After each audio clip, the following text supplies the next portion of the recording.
Hello learners, welcome back to doctor Preeti's tutorial. Previous video में हमने बात की थी स्टार फिश की बॉडी वॉल के बारे में। आज हम बात करेंगे इसके डाइजेस्टिव सिस्टम के बारे में। तो स्टार फिश जो है इसके अंदर आपको कंप्लीट डाइजेस्टिव सिस्टम देखने को मिलेगा, starting from the mouth to anus. तो माउथ जो है स्टार फिश का, it is located on the oral surface. और ओरल सरफेस कौन सा? वेंट्रल साइड पे, क्योंकि माउथ की जो पोजीशन है वो वेंट्रल साइड पे होती है। तो this is the mouth on the ventral side.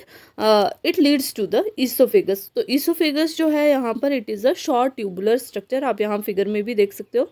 Now the oesophagus leads to the stomach, and stomach जो है यहाँ पर स्टमक के दो पार्ट्स आपको देखने को मिलेंगे। फर्स्ट जो पार्ट है उसको हम बोलते हैं कार्डियक स्टमक, और जो सेकंड पार्ट है उसको हम बोलते हैं पाइलोरिक स्टमक। जो कार्डियक स्टमक है it is the larger ever reversible portion of the stomach, and इसके 5 लोब्स प्रेजेंट होते हैं। तो this region is the cardiac stomach. While अगर बात करें हम पाइलोरिक स्टमक की, तो पाइलोरिक स्टमक जो है it is small, star shaped and is branched. और ये पाइलोरिक स्टमक जो है ये कार्डियक स्टमक के आगे लाई करता है। जो ब्रांचेस है पाइलोरिक स्टमक की उनको हम बोलते हैं पाइलोरिक सीके या फिर हिपैटिक सीके। तो अगर आप इस सेकंड फिगर में देखो तो ये वाला जो पोर्शन है this region is pyloric stomach, और पाइलोरिक स्टमक के आगे जो है यहाँ पर ब्रांचिंग प्रोसेसेस देखने को मिल रहे हैं which are called pyloric caeca. और ये पाइलोरिक सीके, इनको हिपैटिक सीके भी बोलते हैं या फिर गैस्ट्रिक ग्लैंड्स बोलते हैं, which acts like a pancreas, और ये डाइजेस्टिव जूसेस की सिक्रीशन करते हैं। इसके अलावा ये एक्ट करते हैं as a store the reserved food.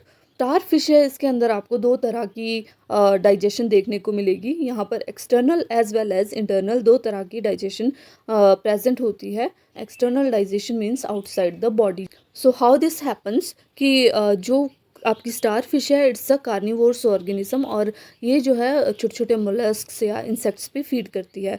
तो मोलस्क में मेनली इसका जो प्रेफर्ड फूड है वो है आपका ऑयस्टर। तो ऑयस्टर एक बाइवैल्व ऑर्गेनिज्म है। तो during the external digestion what happens, जो स्टार फिश है ये ग्रैब करती है on the body of the oyster, और उसके जो बाइवैल्व है उनको अपने आर्म के जो इनके ट्यूब फीट प्रेजेंट होते हैं, ट्यूब फीट के नीचे सक्शन प्रेजेंट होते हैं, उसके थ्रू ये उस वेल्व को ओपन अप करती है। जैसे ही जो माउथ है वो रीच करता है फूड पार्टिकल के, वैसे ही 5 लोब्ड कार्डियक स्टमक है वो एक्सटेंड आउट करता है as a branch from the mouth, and it takes that prey inside the cardiac stomach. Cardiac stomach के अंदर डाइजेस्टिव एंजाइम्स प्रेजेंट होते हैं, जिसके थ्रू जो इनिशियल डाइजेशन है वो वहाँ पर स्टार्ट हो जाती है। तो ये जो डाइजेस्टिव एंजाइम है कार्डियक स्टमक के, ये क्या करते हैं उस प्रे के ब्रेक डाउन में हेल्प करते हैं। So as the initial digestion completed, जो एक्स्ट्रा वेस्ट मटेरियल वहाँ पर होता है it is expelled out of the body through mouth, और जो डाइजेस्टेड फूड पार्टिकल है वो इनटेक कर लिया जाता है, and it is sent towards the pyloric stomach. और पाइलोरिक स्टमक में क्योंकि मैंने पहले भी बताया कि पाइलोरिक स्टमक जो है ये लाई करता है कार्डियक स्टमक के आगे, और इसमें जो है ब्रांचिंग प्रोसेसेस प्रेजेंट होते हैं जिनको हम बोलते हैं पाइलोरिक सीके। अब इन पाइलोरिक सीके के अंदर क्या होता है, यहाँ पे इंटरनल डाइजेशन जो है वो कंप्लीट होती है। तो जब पार्शियली डाइजेस्टेड फूड एंटर होता है पाइलोरिक स्टमक में, तो पाइलोरिक सीके जो है वो वहाँ पर मल्टीपल टाइप के एंजाइम्स की सिक्रीशन होती है, और उनकी वजह से यहाँ पर फाइनल डाइजेशन होती है और न्यूट्रिएंट्स की एब्जॉर्प्शन होती है।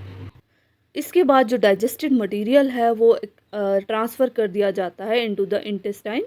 जो पाइलोरिक स्टमक है it is attach to the intestine, और इंटेस्टाइन में भी आपको 2 से 3 रेक्टल सीके देखने को मिलेंगे, और यहाँ पर जो है मैक्सिमम एब्जॉर्प्शन होती है। इसके बाद जो है लास्ट पार्ट जो इंटेस्टाइन का है उसको हम बोलते हैं रेक्टम, और ये रेक्टम जो है it opens up into the anus. तो एनस जो है it is located on the aboral surface, upper surface पे ये प्रेजेंट होती है। Last part is the waste removal. तो अनडाइजेस्टेड जो वेस्ट मटीरियल है that is expelled out through the anus. तो यहाँ पर 2 जगह पर वेस्ट रिमूवल होता है। एक तो इनिशियल डाइजेशन जब शुरू होती है, जब कार्डियक स्टमक एक्सटेंड आउट हो रहा होता है थ्रू माउथ, उस टाइम पर वेस्ट का रिमूवल होता है, और जो मटेरियल वहाँ से अनडाइजेस्टेड बच जाता है उसके बाद उसका जो रिमूवल होता है वो थ्रू एनस होता है। This is all about the digestive system of the starfish. If you like the content please hit the like button, share the video and subscribe the channel doctor Preeti's tutorial.